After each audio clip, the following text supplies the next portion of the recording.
Good morning, 5th grade. Today's lesson is part 2 of a 2-day lesson called Plans and Compromises, so today's lesson would be called Compromises. In today's lesson, I wanted to pay homage to a bit of a soulmate of mine, one of my teaching heroes, Mr. Betts. You've all seen Mr. Betts' videos. He's the goofy history teacher from New York City that often does cheesy songs to history lessons that we learn about, but his most popular videos, to me anyway, are his meme stories. So I thought it would be fun to make my own meme story video today, but instead of using meme story, I want to use something that I've discovered over the last month and gotten a good kick out of, and that is TikTok. You might be surprised to learn Mr. Sweet's on TikTok. You know, I'm not really a fan of all the dance videos on there, but I love how people are getting creative, and some of it's just plain funny.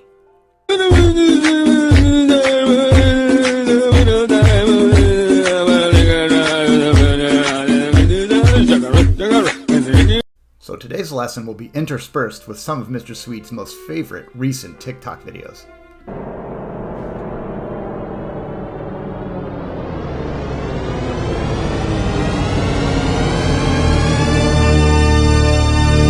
So today's lesson is called Compromises. A compromise is an agreement or a settlement of a dispute that's reached by each side making concessions or giving up a little of what they want. So as we learned yesterday, when we started a new government after the Revolutionary War, we chose to create something totally different than what we'd come from in England. We didn't have a king, we didn't have a president, we didn't have a judicial branch, and our legislative branch was just made of one house. After all, we didn't want to copy what we had just fought for 9 years to get rid of. I mean, nobody likes to be copied.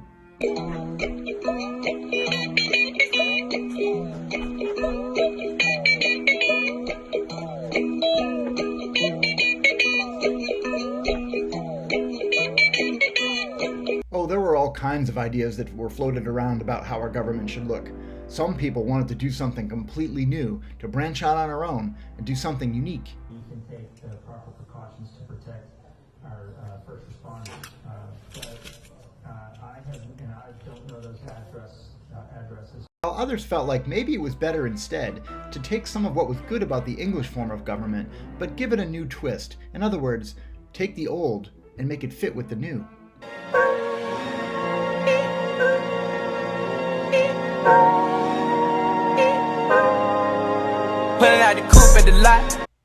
Well, as we learned yesterday, one of the earliest debates that sprang up in our government was about the issue of representation. In other words, how many reps should each state get in the government? Should big states get more than small states, or should it all be the same? It was argued about and argued about. It was one of those unanswerable questions. If a bunch of cats jumped on top of each other, is it still considered a dog pile? If two vegans are arguing, is it still considered beef? Oh my God. When identical twins argue, do they call each other ugly?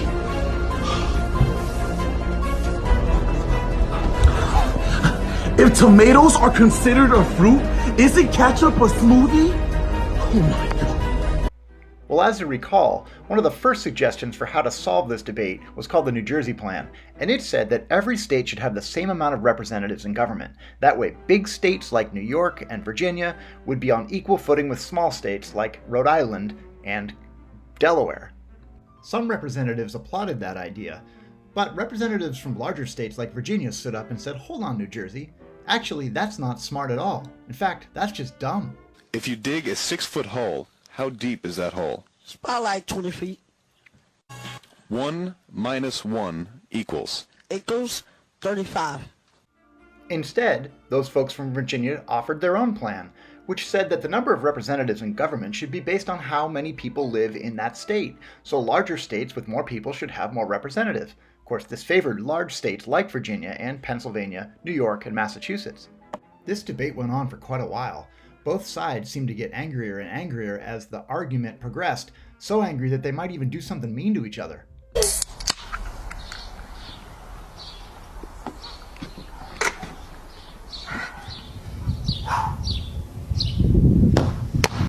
Well, after this long debate, two smart men from Connecticut proposed something new. They said instead of doing the Virginia plan or the New Jersey plan, what if we do both? It was called the Great Compromise, and it was sure to make a splash.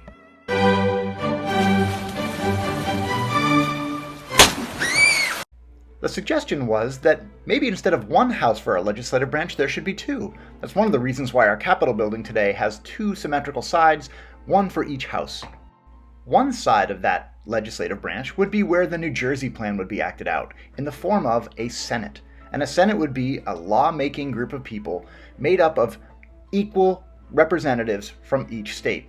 Today we have 100 senators because there are 50 states, so there's 2 senators from each state.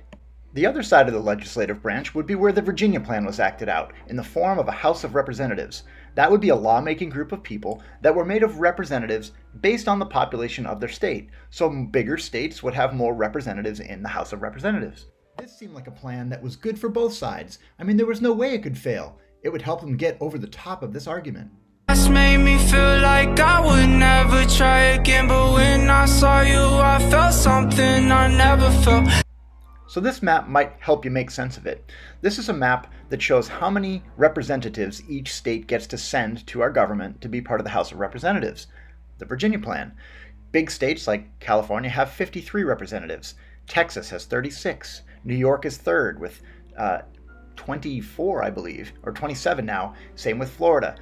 But smaller states, some of them are so small on the map they don't show their numbers, like Rhode Island I think has 2. But if you look out west, even big states like Montana and Wyoming, they only have 1 representative because they don't have much population, right? They don't have many people living out there even though they have lots of land. So every state has 2 senators, whether you're a big state or a small state. If the numbers on here represented senators, there'd be a 2 in California and a 2 in Rhode Island. But representatives is based on population. So this was the perfect compromise. This way, people that liked the New Jersey plan, small states, would get their plan in action. Larger states that liked the Virginia plan would also get theirs in action. And how it worked was that we wanted to pass a law, the House of Representatives and the Senate would both have to vote on it.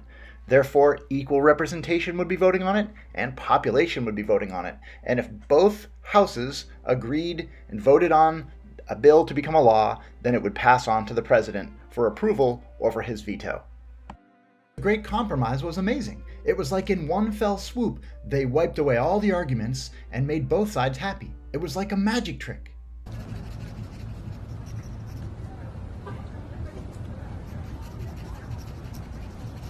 wow, can I get a photo? Sure. Cool. Say cheese. Cheese! Oh, he's friendly.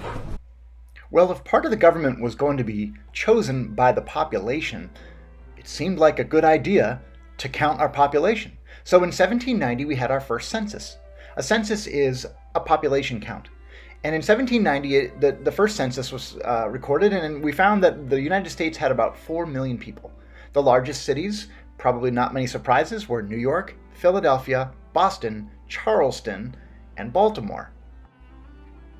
The census also revealed that there were almost 700,000 slaves in the United States, and that made up about a fifth of our population.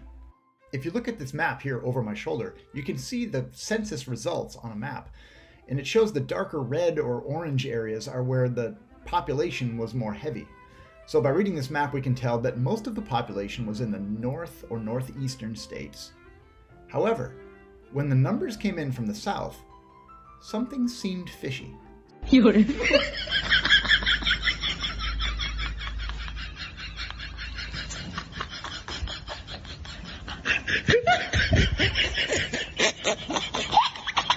See, everybody knew that the population in the South was less dense than the population up north.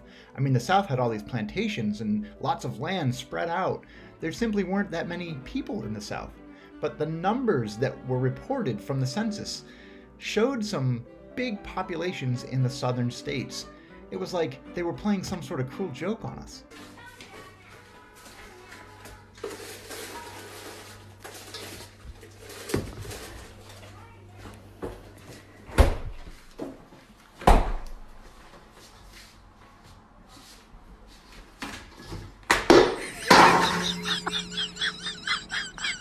After an investigation, it turned up that southern states had counted their slaves in their census. Northern states were like, huh?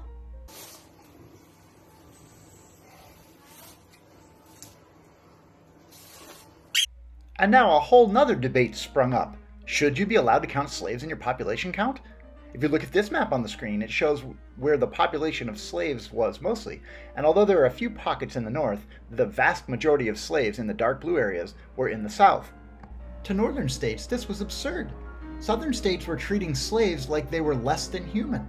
But now, when you want more population so that you can get more representatives in government, now you want to count them as human? Oh, this made them angry. They started hurling insults at those southern states, even though they were right there in the room. Okay, Dad, you have two options. A, staying quarantined in the house with Mom, or B. B. But southern states argued, if we don't have representation in the government, then the northern states are going to always get what they want. They're going to always rule in favor of the northern states. We just want to be recognized. We want to make sure that we're a part of it too.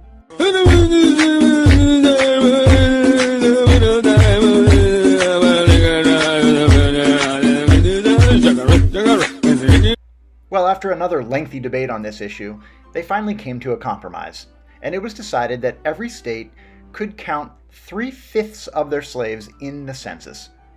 This was considered a victory for southern states because now their population got to go up, and they got more representatives in government. But for many people, this was real injustice. Because if you really break it down, this is kind of like saying that slaves are kind of only like 3/5 of a human life, and so they shouldn't be counted as a full person in the census, but only 3/5 of one. So for many people, this pointed out the evil of slavery and how we were treating fellow human beings. Although the 3/5 compromise helped temporarily end the argument we were having in Congress about the issue of slaves being included in our census, it did nothing to stop the greater argument that our country was having about the institution of slavery itself, and that problem festered in our country for a long time yet. Regardless of the good plans and compromises that were achieved in this early Congress, it was ultimately resolved that the Articles of Confederation just would not work for our new United States, and it was instead proposed that we rip it up and write a new constitution that would help our country move forward like a horse riding off into the sunset.